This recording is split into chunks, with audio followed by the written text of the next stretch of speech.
I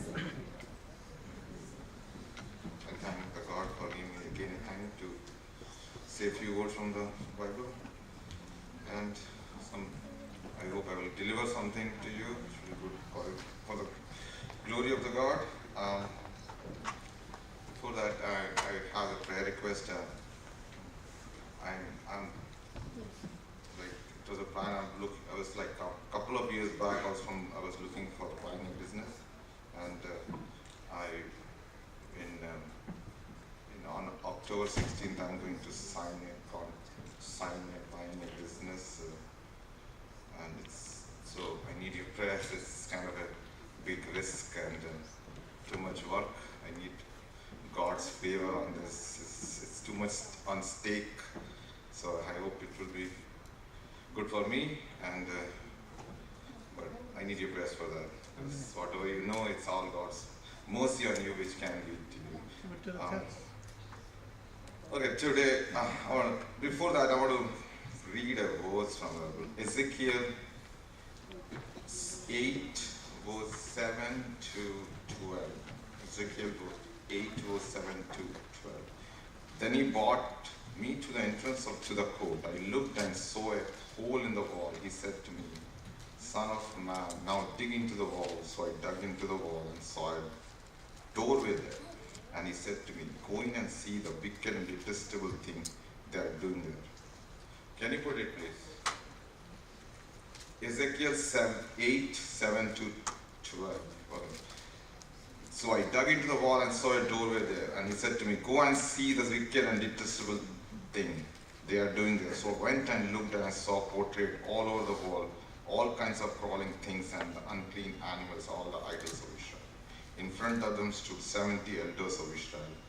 Zaziah, son of Shaphan, was standing among them. Each had a cisser in his hand, and a fragrant cloud of incense was rising. He said to me, "Son of man, have you seen in the elders of Israel doing in the darkness, each at the shrine of his own idol? They say, 'The Lord does not see us. The Lord has forsaken me.'" Okay, why I read this verse? It talks about the people doing something when nobody is watching. You know, this is what I'm talking about right now. A character of you when what are you doing when nobody is watching? Yes, it talks about the elders of the Israel doing that. The thing about our life is that we do everything counts, but what do you do when nobody is watching? Last week it was on the news and all, they were talking about this judge, his nomination, all his character they were talking about him, what he did when he was young. I'm not a big fan of the judge anyway, but I'm just saying that when he was 18 years old, he did this and that, and still he does that. He's a big drunk, and now also he's a drunk. He said that on TV, but that's a different story. So that what happened is that what you do later on is coming. It's like 37 years people are talking about it. It makes a difference. What you do. So the reason is, recently I was in my workplace, I was looking at a camera, like one lady said she wanted to see something, what happened at 6 o'clock in the evening. So can you check it in the camera? I said, I was looking at the camera. The camera was in the restaurant. So I was just watching the camera.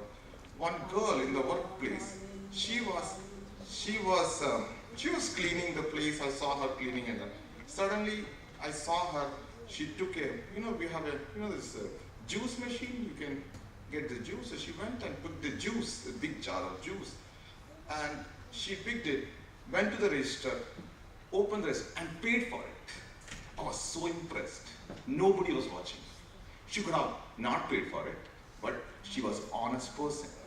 She paid for it when nobody was watching. There was nobody in the place. She was alone working. She's an honest person. Nobody's watching you're doing. I'm not making it up. I have worked in restaurants. Like when I came to US, I would never have paid for it. I'm not making it up. We used to drink whatever we used to drink. I never. But I saw her. She paid for it. That's what it is. What you're not. When you do something when nobody's watching. And that's the character. So what it came in my mind was that who is the person in the Bible who's like this? When I thought about it, I thought about Daniel. Can you be dare to be Daniel? You know what Daniel is? the thing about Daniel which amazed me most was that the Daniel, you never saw he's like a brave soldier. Nobody talked about him. You know what? He's a soldier, nothing. The only one character Daniel was, he was always faithful. You know, he was not a Samson or David. He didn't kill a Goliath, but, and you know, at the age of probably 18 years old, he was captured from Judah, taken to Babylon. And what he did, he was 18 years old. They say he was probably a teenage, 18 years old.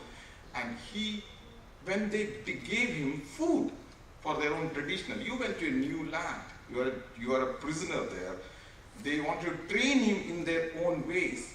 He refused to eat their food. He said, I will not, which is not. That's what he always stuck to it. But the main thing I was going to say, before that, context is that Daniel served with 3 kings. You know that, right? I am amazed by the fact that when Daniel was there, if you know about previous history of kingdoms and all, if you are a big position in any kingdom, okay, the king is slain or somebody else, you are also gone with that administration. Nobody keeps the previous person now, always. But if you think about Daniel, he was still there for the 3 kings.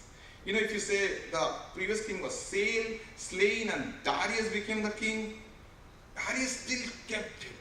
That's so amazing. Never, if you look at histories of people, administration, they always either they banish them from the kingdom or kill them, but not Daniel. But so I want to come back to the story of the lions. The reason is, this shows the context of the character of Daniel. If you all know the story of the lion. Okay. The thing is that in that story, Daniel is, you know that Daniel was 80 to 90 years old at that time? He was about 80 to 90 years old. And so this is, I will be talking from the chapter 6, okay, of Daniel. So this Daniel is in a foreign territory. He always kept his faith. He always believed that the God is in control. So on chapter 3, verse 3 on chapter 6, it says that Daniel soon proved himself more capable than all the other administrations and princes. Because of his great ability, the king made plans to place him all over the entire empire. If you think about his story, it kind of sounds like Joseph, you know. It's like Joseph. The only difference is Joseph went through so much hardship, people betrayed him.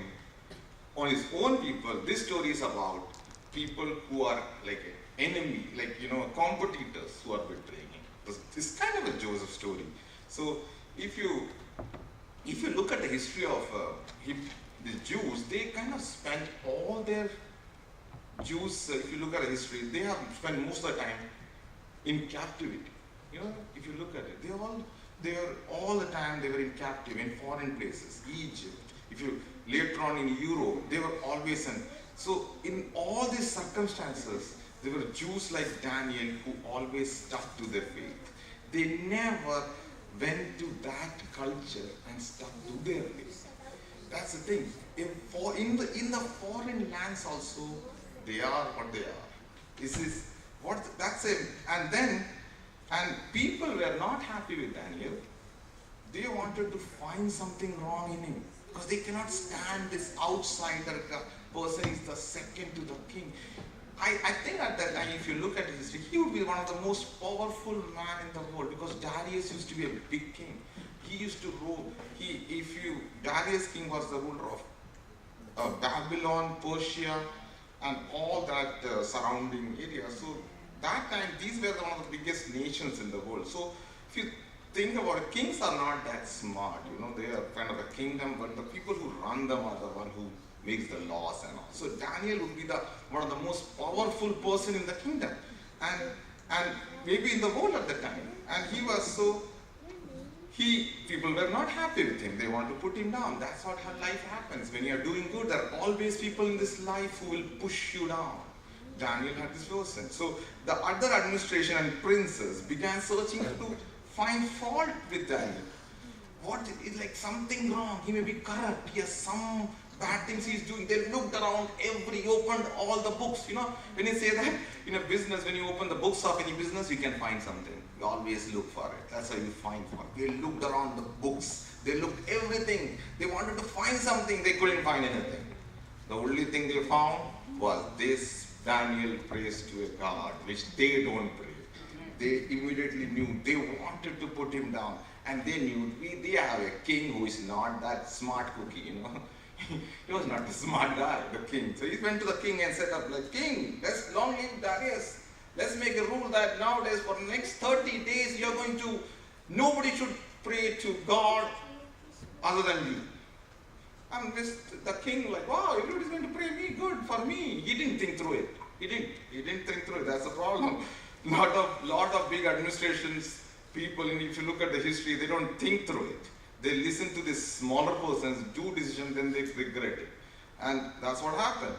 And what did Daniel do about it?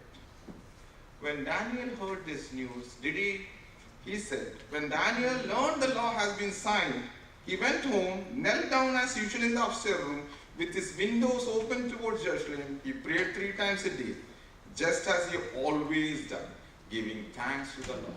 You know what he did? He didn't do was make a petition, bring all the other Hebrew guys, let's make a petition. Let's all sign a petition, go to the king and say, King, what you're doing is wrong. And maybe we'll stand outside the palace and make a big demonstration about it. No, he didn't do it. He just went to the house and opened the windows towards the Jerusalem. You know why they opened the windows towards the Jerusalem? Because that's the temple. And he is looking at the temple because his bond is they are from their land, they are taken away. So he's looking at the temple. He's praying 3 times a day. In Psalms 55:17, he says that morning, noon, and night, I pray to God in my distress, and he listens to my voice. Morning, noon, and night. That's why he does 3 times a day. During Jesus' time, Jews used to stand praying with their hands lifted above their head, with their eyes looking at the heaven. But in this day, they say that he knelt down and prayed. I think they changed the system. At that time, they used to kneel down. And if you look at that person, he's 8-year-old kneeling down, no arthritis, no joint pain. At that time, 8-year-old kneeling down, no arthritis. But he was kneeling down in prayer, and their enemies found, wow, he is doing the most detestable thing. He is praying to his God. He is praying to his God. They said the evil activity of the Daniel. They went to the king and said, King, we found it. They told the Daniel, your captive from Judah, is praying to the God. He's breaking the law. Suddenly the king became so angry. You know why he's angry? He's not literally angry at not Daniel. He was angry at himself. He just felt like he was made a fool of himself. He was not angry at Daniel. This is the thing. He's literally angry at himself that they tricked him to sign a law to put him down. This is Daniel. If you think that time they took Daniel and put him in this lion's den. The king that day in the night, he had watched TV. He stopped watching TV that day. Or maybe he had to he stopped everything. He didn't watch. He didn't do anything. He didn't eat. He didn't sleep. He didn't do anything. Like Daniel, he was also kind of fasting. He was fasting because he was upset. Daniel was a good person. That thing about is that even the person, if you are really faithful and a character, everybody, whatever their enemy or their something, people will have an impression on you. You know that you can make an impression. Daniel made an impression of himself. He had a character which the king was looking. When the king heard that, he became very sad. And then if you read in verse 19, he says that very early in the morning, very early, the king couldn't sleep the whole night.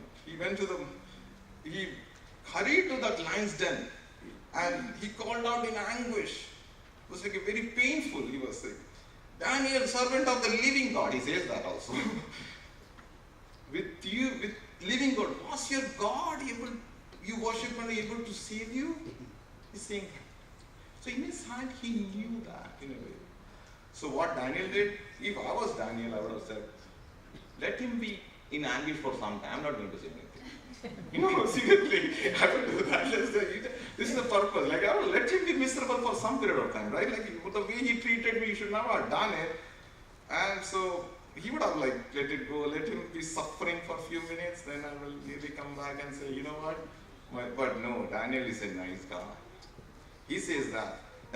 Daniel answered, Lord, long live the king. My God sent his angel to shut the lion's mouth so that they would not hurt me. For I have been found innocent in his sight, and I have not wronged you, your majesty. You know, the thing about this trial is that this was not a punishment or execution, it was a trial. In this trial, if you are innocent, means the lion is not going to eat you. If you are guilty, that means you are a snack, for the lion.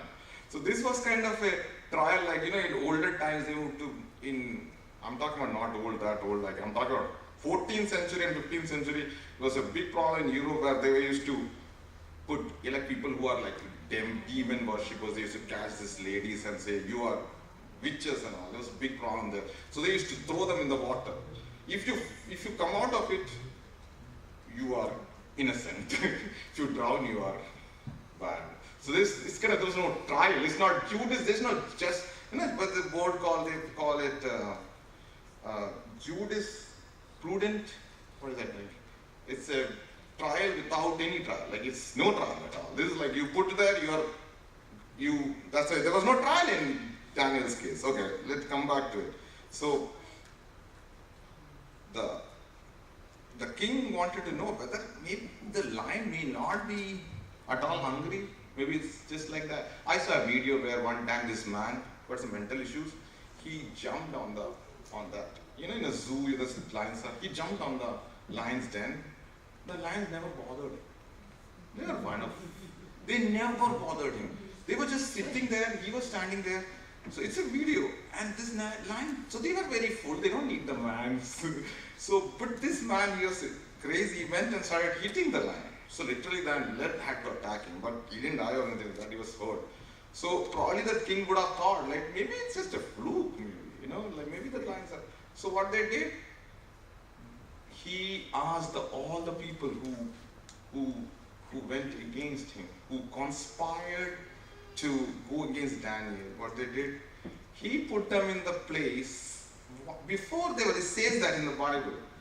It says that the lion leaped on them and tore them apart before they even hit the floor of the den.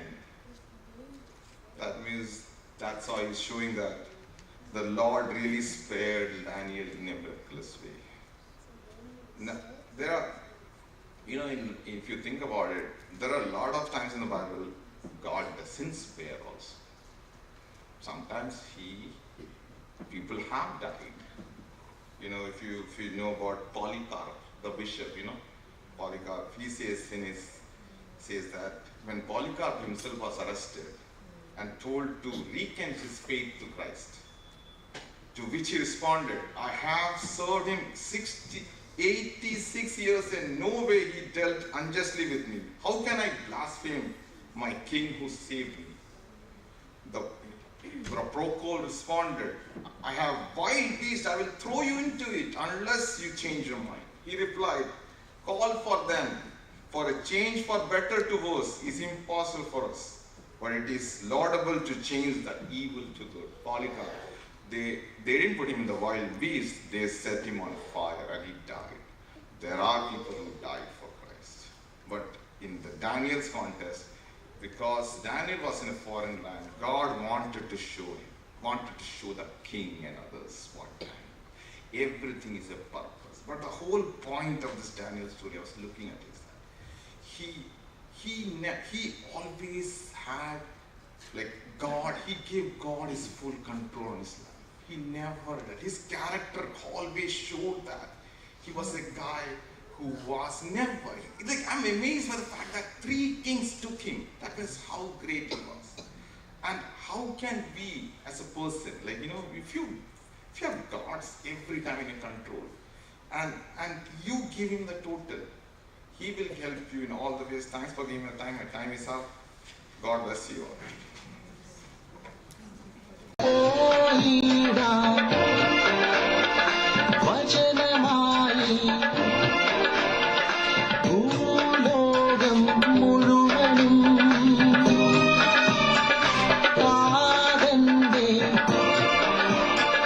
வேலைக்காய்